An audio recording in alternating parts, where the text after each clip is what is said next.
Hello, I'm Andre J, and today I'm going to talk to you about an audio-visual synthesizer I have designed called Phosform. So just a quick note, you can see that the production values for this are generally quite a bit higher than I usually do in my videos, and that is because Irfan has helped me out with direction. Oh wow! We got some exciting things happening. But yeah, so what you see here, and I'll mix in the audio right now. So what you see and you hear here is an audio-visual synth. So this is a pretty unique instrument in that it is designed both for listening through your ear holes and for plugging into an XY scope like you see over here to see your visual representations of the waveforms. So let me just dive right into it. So this is pretty much what you'll see as like the basic thing when you plug in your Phosform, plug it into a scope or a Vectrex or a very dangerously modified CRT, is something like this. You see like a stretched out lemniscate. You might see an actual perfect circle, but probably not if you're working with the beta version. But let me just sort of go through what does an XY scope mean and what is the relationship between the sound and the vision here. So I'm going to turn on one channel of audio. So you can hear one channel of audio is amplified, but we only see a horizontal line. Let me turn that down. I'm going to turn up the other channel of audio, and what you see is a vertical line. So basically what the unique thing about this synthesizer is we have oscillators being hard panned so that when you plug them into a scope like this, one channel controls the X, the other channel controls the Y. X and Y are meaning in terms of like Cartesian coordinates. I'll try to minimize the amount of math I'm doing here, but it'll be kind of hard for me because I like talking about math.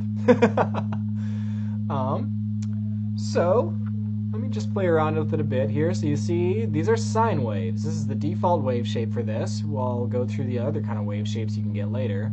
But as I turn up the amplitude, we see, and you can hear at the same time, that there's clipping going on. So you can see visibly what clipping means is that once you get past a certain threshold of amplitude, your signal just kind of has like a right angle and a hard edge there. So if I turn these both up to max, then we have these signals are clipping, and we can see and hear distortion. So there's a number of fun ways that you can play with distortion on this. One of the really nifty ones is a wraparound. So let me turn these down and turn on wraparound. And as I turn this signal up, as it goes where it was clipping before, it pops up right about 0 and wraps around. So that's pretty self-explanatory.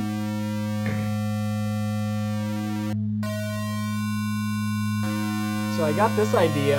The way I got into this was playing with a Kurzweil K2000 synthesizer and an oscilloscope that I got out of the trash. And the Kurzweil is a really weird, super digital synthesizer that has like a lot of DSP where you can do stuff like wrapping the waveform around. So that's sort of where I got the idea for that. This is pretty neat, but what if I want this to be automated? Well, so right here on the controls, we have left oscillator, right oscillator. And then you move over here and we have the controls for left oscillator amplitude modulation and right oscillator amplitude modulation. So, make sure the frequencies are all the way down, and let me start to turn up the amplitudes on both of these. And you see as I start to pull up the frequencies on the amplitude modulation, it will automatically drive the amplitude of the signal up and down rhythmically. So these are not locked. So if I move, I can move left really high, so I can have left amplitude modulation higher than the right amplitude modulation. Another interesting and unique thing about this as an audio and video synthesizer is all of these oscillators will go from subaudible to audible frequencies. And I'll show you exactly what that means right now. So subaudible means you can see that there is, usually these are called low-frequency oscillators and synthesizers. They're oscillators that are modulating so slow you don't hear a signal out of it, but you can see the signal or hear the signal modify other signals. But as I start to turn this left amplitude modulation up, there's going to be a certain threshold over which, Jesus Christ, there'll be a certain threshold where you'll stop hearing the amplitude going up and down, and it'll start to become an audible distortion. So this is amplitude modulation. And you can hear and see what happens when your amplitude modulating oscillator goes in and out of tune with your audio oscillator. So you can hear there's a harmonic relationship happening, and you can see a harmonic relationship happening over on this scope. And you can see that's not so harmonic. It's more noisy. It's faster. You see like beating. And harmonic once again. And we can do this on the right oscillator as well. So that's pretty rad. What if I try a different sort of thing for, this is a fold-over distortion. So you can see as I increase the amplitude, the signal folds over on itself. That's pretty awesome. And if I turn the amplitude on the audio oscillators all the way down, what we have is ring modulation. So the amplitude modulators are essentially become the audio oscillators here. Whoa. What?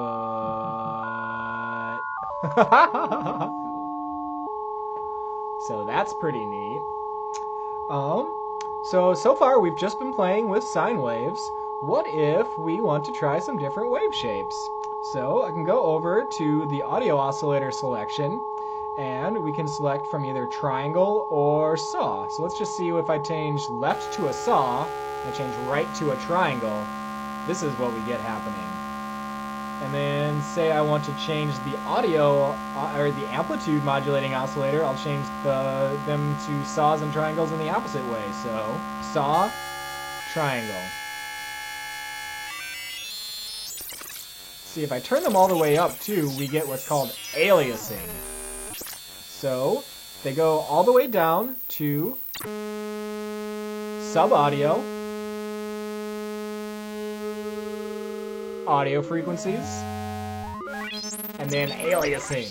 Aliasing is basically when your frequency is too high to be properly represented by whatever is converting your digital signal into voltage.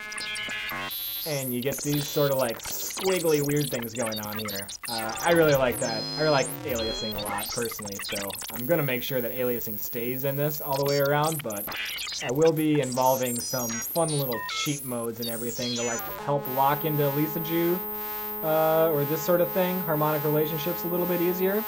My personal favorite way to play with this is with no kind of locking and just sort of like crazy like unrestricted sort of stuff, but I want to make this the most fun it can be for the widest range of people. So, and I think it'll be neat to have like cheat modes over here. You just hit this button and it's like everything's going to be octaves or something. Everything will be like sevenths or fifths or sixths. There's some really neat things you can do with sixths. The harmonic relationship of a sixth will give you like some pretty neat sort of spatialization things happening. So yeah, that's wave shapes, that's amplitude modulation. Another neat thing, so you can see I have a saw wave, a sine wave, and a triangle wave. And you might be thinking, well gee Andre, why didn't you put a stinking square wave in there? And, well, I kinda did, in a really, you know, how I like to design things sort of like sideways. So I have a square wave. Over here on the side here, we have a variable quantizer. So if these controls here mix in the quantized signal with the original signal, and then these controls here select how quantized the signal is. So we get all these neat kind of stepping things happening.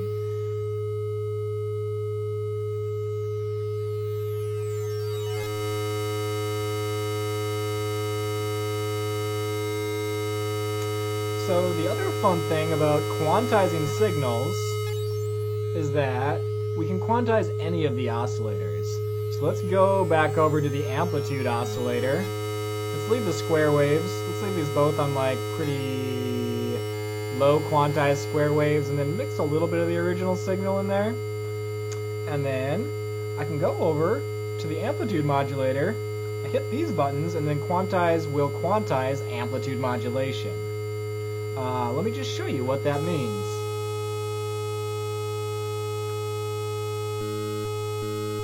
So you can use this as sort of like a sequencer at the very low things.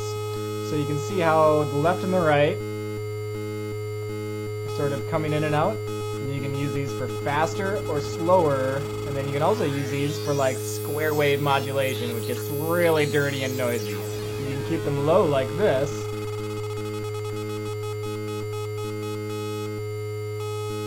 And then they're sequencing. And as you change how they are quantized, it'll do little steps. So if you want more rigid quantization, you want to use not a sine wave, but a triangle wave or a saw wave. Because listen to how the stepping is going right now. It's not like an equal level of stepping like you would expect from a quantization, but I change these both to triangles, then it'll step up and down linearly. So, that's pretty nifty.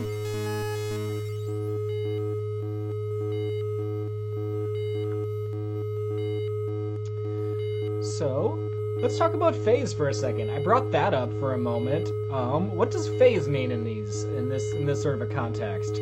So, the phase difference between the left and the right oscillator is sort of one of the main components of how like a shape is being generated. So I put in some controls to modulate phase within this, but because I am me, I also made them so they can do like straight up like phase modulation synthesis as well. I'm slowly turning up phase modulation on both of the oscillators right now. So let me turn down the amplitude modulation so we can see this a bit more clearly. So phase modulation, we get this sort of perceived rotation happening. But the phase modulation is happening, right now it's a sine wave, so it's going to sort of rotate this and that way, back and forth. And as I speed them up, the rotation will sort of slow down, speed up at different rates. And as I can turn amplitude on the phase modulation up, and that means the maximum rate thing will be faster. And yeah, you will hear like weird glitching and stepping and all sorts of like funky things happening on these oscillators. I happen to personally really like dirty, grungy digital synthesis. So I kind of wanted to leave in a lot of the sort of like unpredictability and like wackiness you can get. So I feel that a lot of, I don't know, I feel like a lot of like digital synthesizers are really just like boring emulations of like analog things, and it's like, I don't know, that seems like sort of not like the best use of the technology if you think about it. Like spending like a heck ton of like DSP to like emulate a Curtis filter is like not necessarily like the best usage of computing when you actually just have Curtis filters existing. Whereas this is sort of stuff that would be really complicated and obnoxious to try to do properly in an analog zone, but it's really easy. I'm doing this on a friggin' Raspberry Pi to make this sort of a thing. So, while I was doing my little rant there about digital synthesis, I was increasing the frequency on the phase modulation up into audio zone. So, the phase modulation oscillators, like the amplitude modulation oscillators, like the audio oscillators, go from low sub-audio frequencies up into audio frequencies, which means you have phase modulation. Most people who are synthesizer dorks know what phase modulation is because every single synthesizer you have, which says it's frequency modulation synth, or an FM synth, like the Yamaha DX7s and whatnot, they're all phase modulation. You can see, I for some reason shoehorned that into the Spectral Mesh Manual the other day. So if you want to read more about that, go check out the Spectral Mesh Manual on my website. But this is what phase modulation sounds and looks like. You can actually see, so look at the amount of like sort of peaks and valleys in our signal there. And let me turn up the amplitude of the phase modulator. You can see that it's increasing the amount of peaks and valleys, if that makes sense, with the frequency of this oscillator. So there's a certain point in here where it's sort of like, you sort of get almost, it's not really moire, but it's kind of close to moire on the screen. And let's see what happens if we turn this sort of amplitude modulation thing back up. And we have this sequencing going on.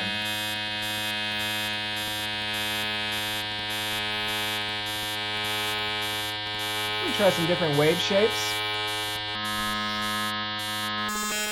Ooh, yeah. Saw waves are always going to be the grungiest of them all.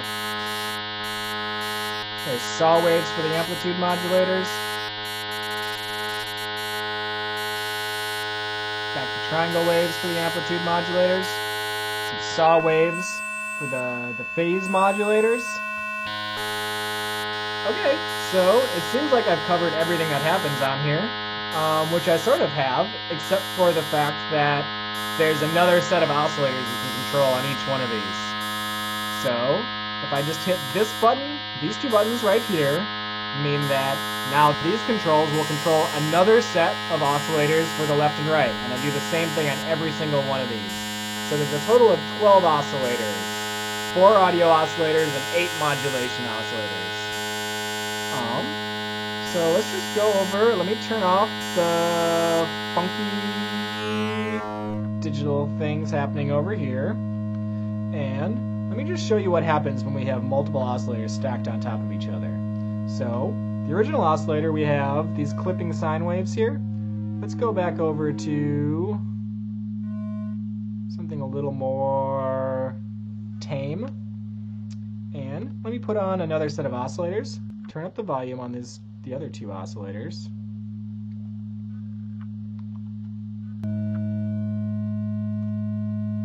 Let me change the frequencies. So when you have two oscillators running through the same channel here, let me just basically turn one of these off actually. So we just have the left oscillator on. And if I turn it on a really low frequency, it'll basically push the entire thing back and forth. So this is sub-audio frequency. You can't hear anything happening yet. And then as I start to speed it up, you get that sort of like trails thing happening. And so you can see, as I drive the second oscillator, we have it slow, and it just kind of seems to wobble it. But the moment it starts to reach audible frequencies, then we get a new harmonic structure evolving. So this is another example of how you can see and hear what harmony actually means, like, at the same time. So this is the same note, but it's not quite in phase. And then let me see if I can find...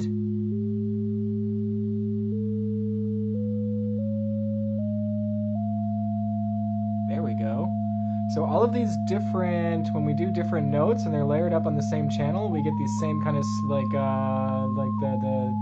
the secondary waveform is sort of embedded within the first one, if that makes sense, depending on what their frequency is. So this is higher up. Let me change this over to a triangle. And we can see it's little triangles that are in there. If I change it back to a sine wave, you can see that the second higher frequency sine wave is sort of like inside of the first sine wave, if that makes sense.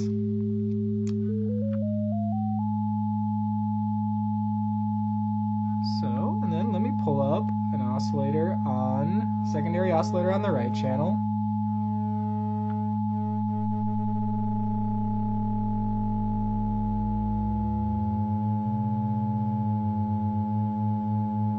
There we go. So that's a lot of fun. And then also, every single one of these amplitude oscillators, phase modulation oscillators, and the quantization, we can all apply that to these as well.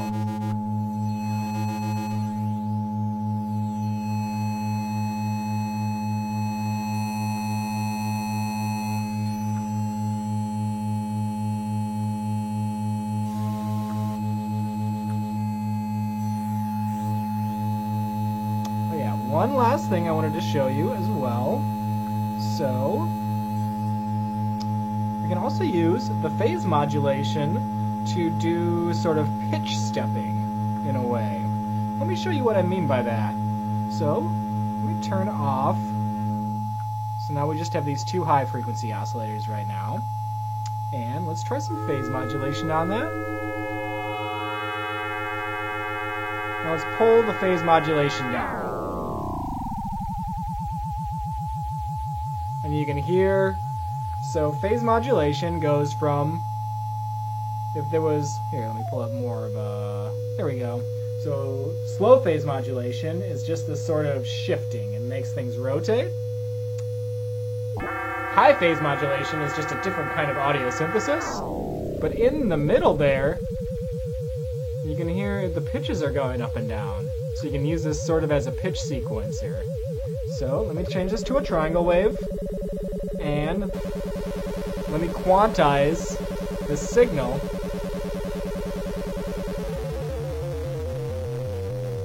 And then we have this sort of rising and falling pitch thing happening.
So yeah, that's just a real gentle, basic introduction to what you can do with this.